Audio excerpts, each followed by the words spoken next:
And if success depends on a few exhausted leaders, I like to say it this way, you're one burnout away from a breakdown. This is the Leaders Rising podcast. Creating bigger futures, building thriving cultures. We believe you can become a leader worth following.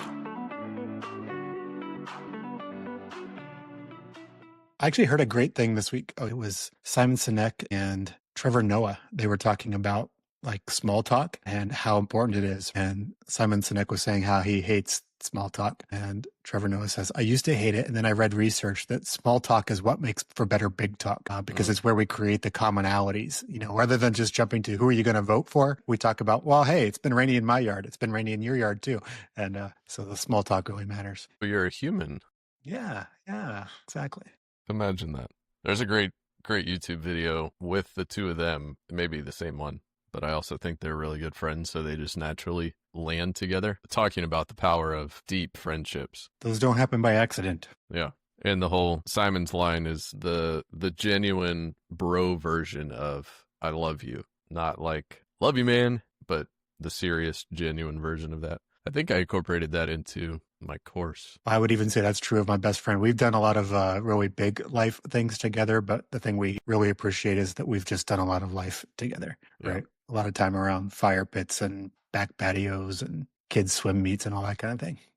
That's where friendships are built. Well, speaking of swim meets and summertime, we're headed to a swim meet tonight. What's big summer plan in the Level House? There's probably two things that are like grabbing all the headlines these days. Is this is our first summer without kids at home, and so they're off doing their own things, but there's also like at least every 48 hours FaceTime check-in, so we get all the updates about their summer jobs and summer plans. And our oldest, it's her first real grown-up job after college, so lots of fun things. I spent more time this summer talking about insurance than I expected, but those are part of the things. For us, though, I think a big fun thing is my wife and I recently celebrated big decade kind of birthdays, and we've been planning for years on this trip with my wife and her twin sister and her significant other. And so excited for some European travel this summer. Nice. Which for me really means I just want to eat a lot of really good food. And walk a lot of steps to work off. I'll get my steps in. Yeah, we've been slowly ramping those up like on a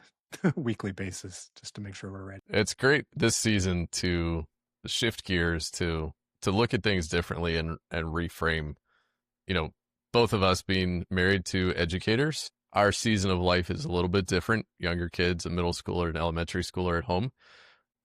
But with a teacher home from school, then she's just, it seems, shifted into chauffeur, because at the ages that our girls are, 10 and 13, they are wearing us out. In fact, I just had to tell the middle schooler, no, unfortunately, I can't take you to a friend's house because I'm on this podcast with Jeff right now. Yeah. It's funny. I just saw a friend of mine share something on Instagram this morning, and it was, she was right out of college, and she's like, what do you mean I don't get a summer break? Because she had to start her real job. And I know most of our listeners, you probably don't get a summer break, but I hope that you do find some time for intentional downshifting this summer as well. Well, the way that we break down our year, you and I have worked on a focused project. We called it a sprint the last 30 days or so, but now the next 100 days is work focused. We've set our goals. In fact, as soon as we hang up this podcast, we've got our check-in with our ops director, Courtney, to go over our goals, see how we're doing, see how we're making progress. But one of the interesting things with how we've set up the year is that instead of the traditional quarters, which seem to not fit any sort of rhythm or expectation, we've set up 100-day blocks. And so 100 days at the early part of the year, then we had that sprint window. And now this 100 days, the next 100 days goes from Memorial Day to Labor Day, which in our world, in your world, it's just a very different pace. And we've got long weekends and a Friday off here and there. There's a lot of holidays and some travel, some vacation, spending time with the people who matter most to you and I, kids, family, travel, as you mentioned, going fun places around the world. And so that change of pace, shifting gears, literally as we talk about gear shifting, is so important for us to spend time, acknowledge it. And also when we take that time, I have to imagine, knowing you, Jeff, when you head to Europe, you're going to be unplugged. We're not going to hear from you. And our team knows that. We've established that. We're going to respect that. In that gear shifting over the summer, over the next 100 days, what have you seen in our clients and how their gears shift in terms of work and productivity versus family, relationship, vacation time? It's always fascinating to me because we work with people from so many different industries. And so one of the things I love to learn about a client early on is what are their natural rhythms? When are the busy parts of the year? When are the slower parts of the years? And most clients say we never have a slow part of the year. But for each individual team, right, there are rhythms. There are times that are busier or slower. And, understanding here's what I love. Like our best clients, like they understand the rhythms and they're intentional about them. I think that's part of what we're going to talk about today is like, are we intentional or are we accidental? Are we building something on purpose or are we just reacting to whatever's happening around us? I think even rhythms are a good example of that. You and I'm sure we've talked about how like, as young parents, there's always when you have that first kid that you bring home, the first baby, the baby doesn't sleep when you want it to sleep or doesn't sleep when you used to sleep. Like, so one of the things they teach you as an early parent is sleep when the baby sleeps, right? I think that's the thing we've learned in our world is when clients are less busy, we should be less busy as well. Typically there's fewer demands on us in the summer as people tend to scatter and teams are a little more dispersed and things like that. So even though the client facing slows down, I don't know that our work slows down. We just are more intentional about building systems behind the scenes, pouring into our team and gearing up for what we know will happen when everybody is back in late August and early September. And we kicked off a new project, 6-month project with a client about 6 weeks ago. And in the first meeting, we said, hey, let's set aside some time when everybody's in the room together to look at the calendar for the next 6 months. So that was a kickoff in May. We were looking at June, July, August, September. I thought, oh my gosh, how hard is this going to be for us to get 14 people plus 3 from our team all galvanized around the right timeline and rhythm? And you know what? It worked. We got the dates, we got it set aside, we fit it in, and it's got to be intentional, right?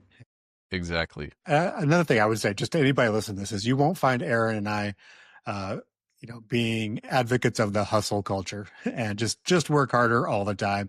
That's not us. If just working harder doesn't mean you're working smarter. Well, I think to set up our conversation today, I'll say this to help us transition into a little bit more intentional, deeper conversation. But so often people will hear conversations like the conversation we just had about vacation and kids and family and the inner circle relationships in our lives and think, oh, well, there's not place for that at work. We've got to keep home at home and work at work. But the reality is we bring home with us. It's on our minds. It's on our shoulders every day when we come into work. And we're taking work home with us because it's on our shoulders, running through our minds at the end of the day. And so we've got to consciously shift gears, be intentional about that to make sure that as we're walking day by day, we're bringing the best that we need to each person, whether that's a kid, a significant other, a family member, or a team member at work. Yeah, I think that's a truth that our generation recognizes that maybe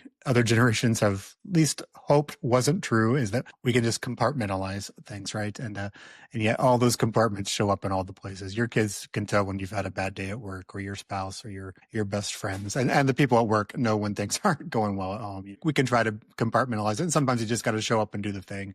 But, this is about being whole people. We want to be able to show up as our whole selves and our best selves in all those places. And, that's why it's not enough to just hire great people, is because life happens to all of us. And if you've ever felt like you're doing all the right things, you're hiring great people, you're launching all the right plans, you've got all these great ideas, but things still aren't going the way you hoped they were in your workplace or for your organization. Maybe the leadership pipeline isn't growing, or the culture's got these gaps in it that you can't solve. We get it. In fact, that's what we're going to talk about today. And we have galvanized some thoughts over the last year or two as we worked with our clients into something we call the Leadership Manifesto. And it really boils down to 6 simple things that have changed how our clients grow, how they invest in their people, how they shape their culture, and how they scale their business over time. And so our Leadership Manifesto is what we're going to talk about today. Well, let's dive right into that. Most of our clients have smart people. They've hired really great team members. I love the idea of a manifesto. It's something that I've taught to individual leaders, to college students, to young people. Hey, come up with your own personal manifesto, because the manifesto is about motivating, about energizing, about focusing on what's good and right and true. So we want this to be liberating, optimistic, positive, but spend just a minute, Jeff. Walk us through what this came out of and where we see the challenge, where things are going wrong, to help us know, why do we even need a manifesto? Right. Well, it is true in our work. Oftentimes people call us because something's not working, right? Like or we're building something good and we've got a good thing going, but we want to make sure it's sustained. And so this manifesto really was built out of what do people get right when this all goes right, and we create the future that we hoped we were creating, when our business becomes what we hoped it was becoming. What went right in those moments? I think a lot of manifestos tend to be complaints, or tend to be, here's what everybody's doing wrong. That's not our worldview. That's not how we see things. And so we said, here's what great leaders get right about growth. And it really is about, we don't just let things drift, but we design a future. We design the culture that we're trying to build. We want to make sure that our leaders aren't stalling out, but that we're developing, and that the company is scaled in a way that's sustainable. I mean, most companies want to be growing, but if you've ever been in a company that's growing but not sustainable, it becomes like, there's a bottleneck, and people just get you try to squeeze more and more out of the same number of people. And so our manifesto is really about, how do we build systems that are simple, scalable, sustainable, and then how do we live by that over time? The system approach is really crucial. And I think there's an intersection here that you'll hear us talk about on a lot of episodes, that there's a structural side to a system, but then there's also the relational people side to the system. And I think so often we separate those two. So behind the why of the manifesto, how do we intersect those two worlds to give us a structure that really brings the best out of every person on our team and leverages the strengths in a positive way? I think that's a tension that a lot of leaders face. Like if we systematize things too much, we are, we're avoiding the people part, or we're, not caring enough for our people. Or if we, lean too far on the people side, then we're not building a system that's sustainable. And that really is a tension that, strong leaders, growing organizations have to learn to live with. I'd say it's not a problem to solve, it's a tension to maintain, and just recognize that both things can be true and need to be true. If you've got smart people and great people and you've got good plans, you've got to find a system that can continue to sustain those things. If you think about your body, it's got all kinds of systems. And if one of those systems gets out of whack, if your digestive system gets out of whack, that can lead to a bad day. But if your cardiovascular system gets messed up, that's not just a bad day. That can be, a bad season, and you've got to really pay attention to it. And so recognizing we're not just talking about one system, but that there are a number of systems that organizations have to pay attention to make sure things stay healthy and that people are getting the care and the growth that they need. And we talk about a people system, but really what we're talking about is, how are we developing our leaders? How are we, making sure that our culture is living itself out, not just, conference room walls, but also in frontline workers, and when decisions are hard and when managers are having team members who don't get along, like that's where culture really shows up. And so, the pain of a system that's not sustaining culture, and that our manifesto talks about, it shows up in all kinds of places. If leadership is thin, if culture's unclear, if you as the senior leader are still in too many rooms and too many decisions and too many meetings, that's the kind of stuff we're talking about. One of the places where I've found this challenge lies is in the tension of growth, which is positive, with the expertise that the founder, owner, executive has, and the struggle with handing that off and developing that rhythm of, how do we expand my own personal capacity as we're growing as a company? And so often it's easier to hold on to things, or it feels easier to hold on to them than it is to hand off or flesh things out. And I think that's really what the manifesto is about, is how do we put the right support infrastructure around each person, each leader, each executive, to make sure that they are growing, as we talked about at the outset, because they are a whole person. They are not just Executive Joe or Executive Jane. They are a whole person. They have a life. They have family and friends and a network outside of work. And so that manifesto is really about caring for the whole person out of the motivation of building a thriving version of the whole business. Yeah. We use the mountain climbing metaphor a lot. And I think a lot of leadership development is where, senior leaders feel stuck at the top of the mountain, right? And then they say, hey, y'all, I need some help up here. Come on up, and hope that if they just, say enough things loud enough, long enough, that people will come up and join them, rather than, again, going back down the mountain, developing people, showing them how to climb, and, leadership development, culture development isn't just an event. It's not just say it again, but louder, but it's really, coming down to the level of the people that you're trying to develop, and building a system to help them learn to climb. Really, I'd say that's what's behind the Leadership Manifesto. It's about naming what holds teams back, holds leaders back, and how to build something better. Maybe that's the point where it's just good to walk through it, Aaron. Should we dive into the 6 truths? I was going to say, let's stop dancing around this manifesto and talking about a manifesto. What is the manifesto, leave them wanting more, Jeff? Aaron. Leave them wanting more. Yeah, take us through it. Well, most of the time, most leadership, all the training, all the culture stuff, it fails because it's reactive, not strategic. And we just kind of hope that things are going to grow. But we would say that leadership is really about compound interest. It's about, you can't build it in a day, but you can build it every day. And so there are some mistakes we see and a better way to do things. So why don't we just walk through all 6? There's 6 points. Why don't we tag team our way through them and just add a little color commentary along the way? The first part of our leadership manifesto, first idea, and we talked about this in one of our other podcast episodes, and we're actually going to do an episode on each one of these things. But the first one is that training doesn't build leaders. And I know you've probably sent people to leadership training or a conference or whatever, but training doesn't build leaders, systems do. Too many companies treat leadership like it's an event, and our take is that we want you to build a process that compounds. Really, training is about, it's more like the spark. Like, the training is helpful. It can be a spark that kind of lights something, but if it's just an event, that's not going to sustain itself over time. We need a system that follows up and that creates the rhythms and the routines and the check-ins and the feedback that help sustain that kind of leadership. Yeah, back in episode 1, when we talked about the difference between a retreat and building an ongoing system or process, that's really what this is about, because it's not about a 9 to 5, Monday through Friday, get your certificate and you're done. It's really about a learning and development journey that truthfully never ends. We can't graduate from this kind of leader development. Primarily, especially here we are in 2025, the world is changing so rapidly and so fast around us. We've got to constantly adapt our own leadership skills and abilities to match that. And so thinking about how do you break down into micro learning and small moments?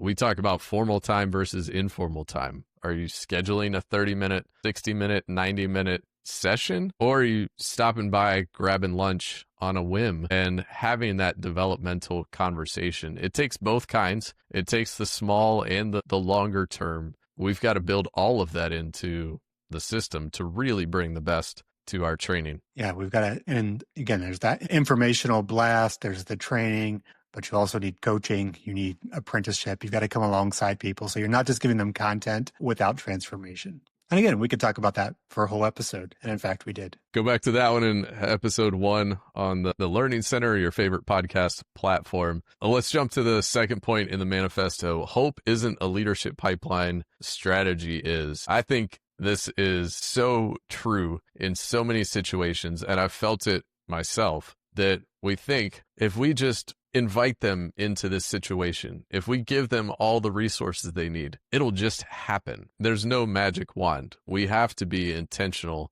at every step of this, at every level of expectations, and making sure that we're setting the stage, not just wishful thinking, but truly dialing in our intention day in, day out, with everybody on our team. Yeah, that's certainly a mistake I've made in my own leadership journey of hiring great people, high potential people, giving them meaningful projects to work on and just hoping they'd get it, right? And go get it. And while they could often get results, oftentimes they would end up frustrated because I wouldn't provide enough clarity, or we didn't have an ongoing check-in system, or we didn't have a way for teams to connect with each other in a meaningful way. So, I have certainly trafficked in hope, and I think hope is we all need hope, but hope isn't enough to build us, to get us where we want to go. One other thought on this front. One of our clients, Anna's mentioned a book, a principle, a philosophy that they operate on, and it's a developmental philosophy.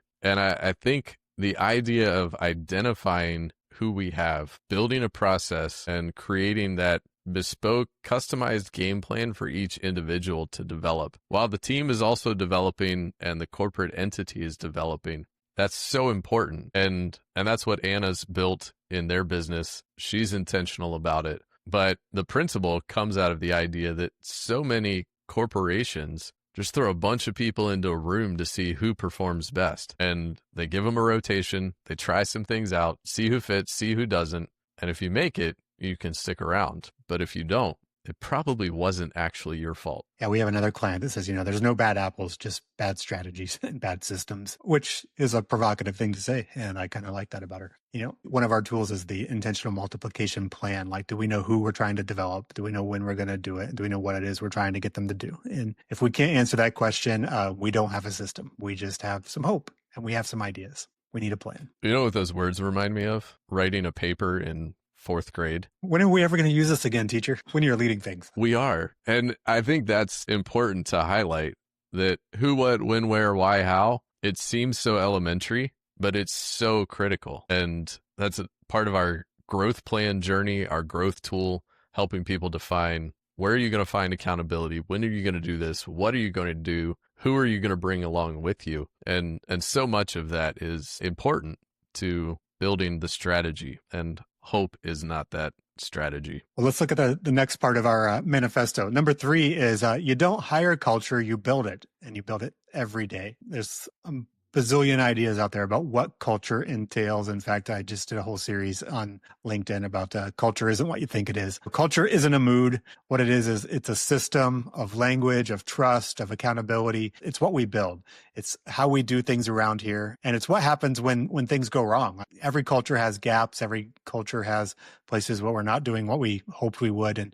And that's normal. But what happens in those moments is a big part of culture as well. So culture really is about, in your company, in your team, in your organization, what's getting repeated, what's getting celebrated, what's getting reinforced. How do we do that? If you have been talking about your culture, maybe your values or your mission or the goals that we have, if you're saying it so often that you're really, really sick of it, you're probably just starting to do it enough that it might be being absorbed into the members of your team and in those you lead. I know times when I've been a senior leader in organizations, like it feels like you're just repeating yourself every time. And I know in every meeting, every town hall, every time we gathered the group around the tables, I try to make it an intention of like, we're going to at least talk about one of our values or one of our goals or one of the things that we, is tied to our mission, so that on every touch point as a senior leader, you're reinforcing that. Just because we think you're awesome here and we hired great people, we don't automatically expect that how that plays out. We want to provide clarity.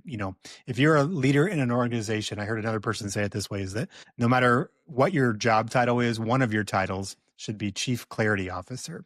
You're the one who's making it clear. Here's what we're about, and here's how we do it, and here's how you succeed. This is what a win looks like today. And that's how you build a culture every day. You can't do it in a day, but you can do it every day. I think that's so true. Every day, one thing.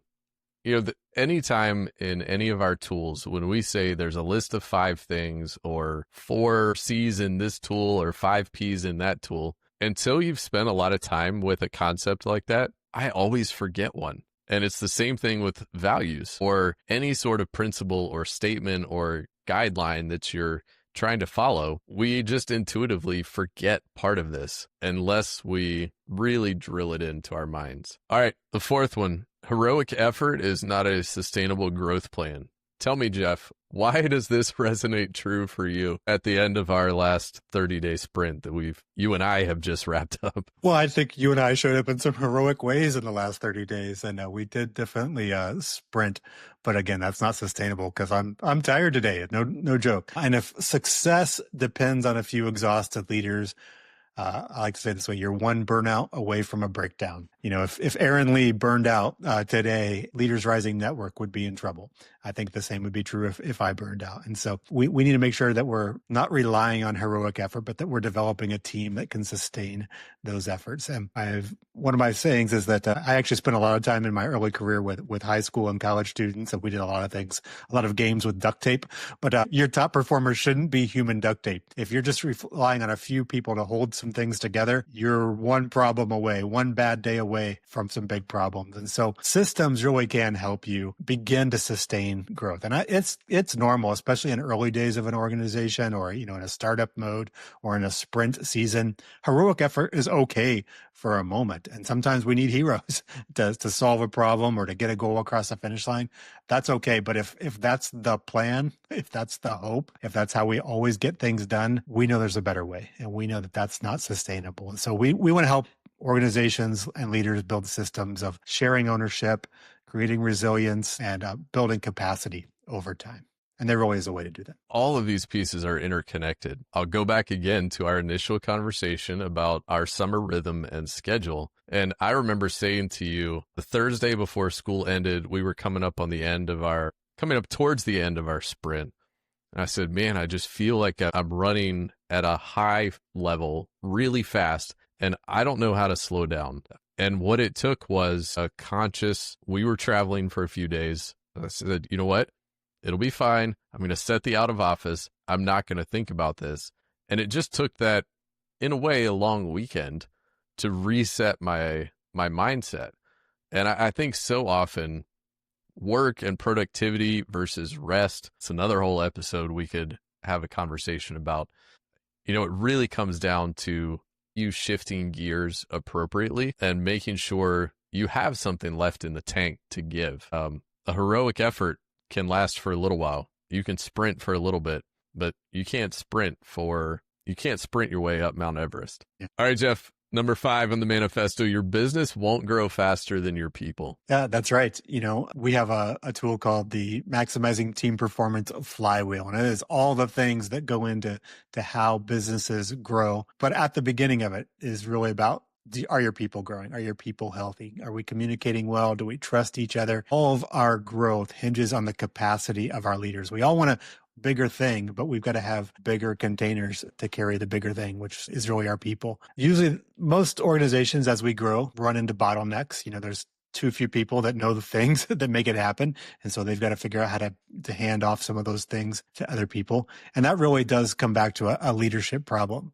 We have to continue to figure out, what is it that I'm holding on to that I need to hand off, and not just throw at somebody else, but really develop in them. And we've got to be the ones who take ownership for developing our people. If we want our business to grow, we're firmly convinced, because we've seen businesses get this wrong. You can grow a business without your people, but you're going to break your business if you do that, if that's your approach. If you grow your people with your business, the sky's the limit, and there's a bigger future waiting to be had. You raise the ceiling by raising your people. Yeah, one of my favorite examples of this is a growth-oriented business that was really winning awards. They were doing everything right, and the challenge just came down to growing the people. And when they slowed down for just a minute to grow their people, the growth happened on the people side, and the business growth picked right back up to go along with it. But they were able to do so much more. It's really that idea of multiplication that we talk about, that we truly have to multiply. We can't just add, and we surely can't subtract or be divisive if we want to grow. But multiplying our people is how it flourishes. There really is a theme in all these, and I know you're going to take us to number 6 here in just a moment, but really this is about, are we being accidental or intentional with the way we're growing our business, with the way we're growing our people, with the systems that we're creating? There's a lot of accidental growth that happens. And again, that can feel fun, that can feel exciting, that can definitely fill a bank account for a time. But we play the long game, and we help companies who realize, there's a bigger picture that we need to be paying attention to here. And that's where these all come from, is if you want to play the long game, if you want to get this right in the long run and not just leave a trail of people behind you who are burned out, this is what you get right. Yeah, I read a statistic last week, and we'll drop this link in the show notes. There is a researcher who's studied high-performing teams who have lived out the principles that we talk about here in the manifesto. She shifted her career from research to financial advising, and she built a fund around the companies that perform at the high bar that she was expecting, the great companies that she ran across in her research. And they outperformed the S&P 500 over the last decade plus. It's remarkable what can happen when we do truly focus and slow down, because these probably aren't headline-making companies. Maybe even some of them you've never heard of, and you don't realize they're right down the street from you, but they're really doing well by their customers, doing well by their people, and making a difference. It's good. Well, let me give you number 6, and I'll tag you to tell everybody what it's about. Information doesn't create transformation. Execution does. And you're a guy who knows something about execution. Yeah, I've been wrestling this year, almost shying away from telling people that I'm trying to read as many books as I'm trying to read this year. And part of that comes from last year. I read, like, I could count on one hand. Didn't read a whole lot last year.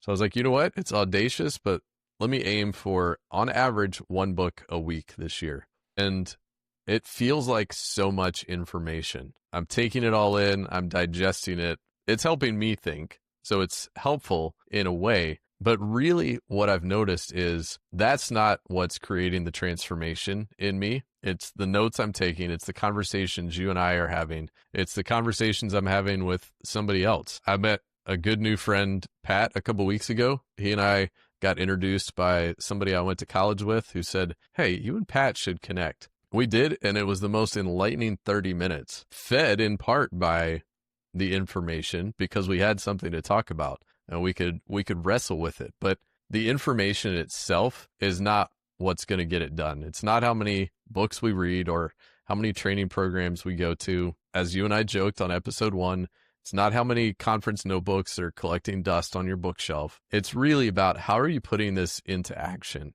And the action is key because that's where the execution happens. It's not about excitement and energy and inspiration. It's about translating a thought, an idea into a behavior that we put into practice. And when we do that repeatedly and intentionally, rooted in our culture, built out of this manifesto, that's when the transformation happens. We love to use visual tools because we think they stick and they can, they're easier to show up again and again in people's minds and in conversations. And yet I'm always concerned when the first few times we start to share some of those tools with people. Hey, are they just going to take this as like, here's a good idea for today? Or do they begin to use these tools in regular rhythms and regular conversations and regular ways of thinking about how our business does things? Again, knowing a thing is almost useless unless we do something about it. So how do you see, as Leaders Rising Network president, how do you see the manifesto translating into day-to-day? Like, what does this manifesto mean to our clients? Yeah, it's interesting because you and I have been doing this work for years now, along with others on our team. And I think for a while, these ideas, like, they were kind of floating around our minds and we kind of recognized them intuitively.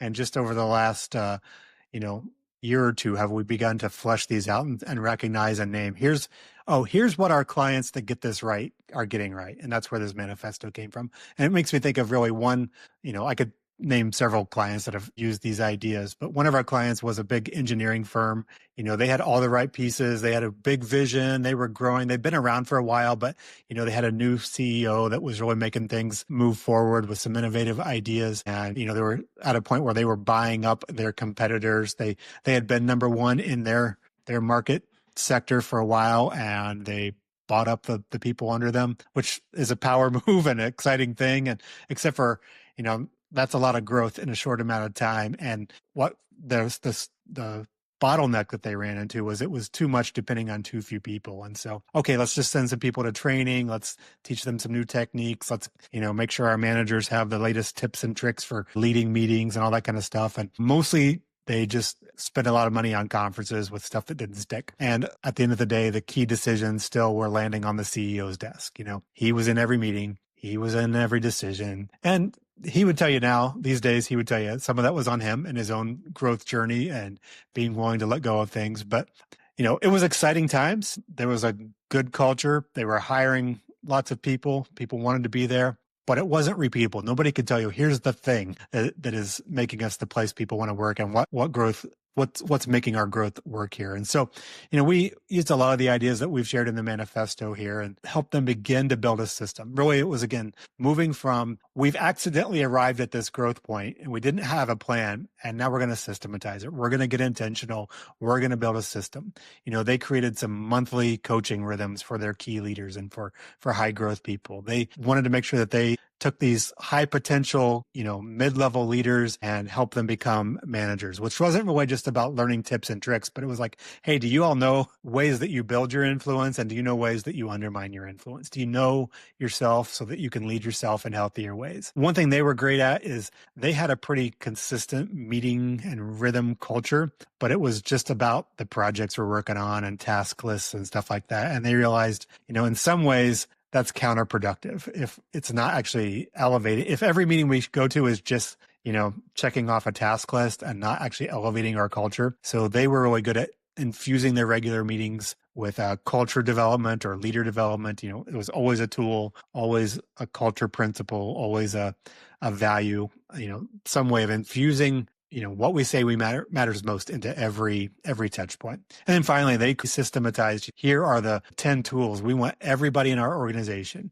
to know about, to be able to speak about, to rely on a regular basis. And so taking these ideas of making it intentional, making it a system, not just hiring great people, but developing them. I think they could tell you a great story about all the ways that they're continuing to grow and develop. But probably my favorite story of it is that the CEO dug out his kayak. It had been up in his garage. It was stuffed full of a bunch of other stuff he was storing. And it had been years since he'd used it because he'd never had time to do it.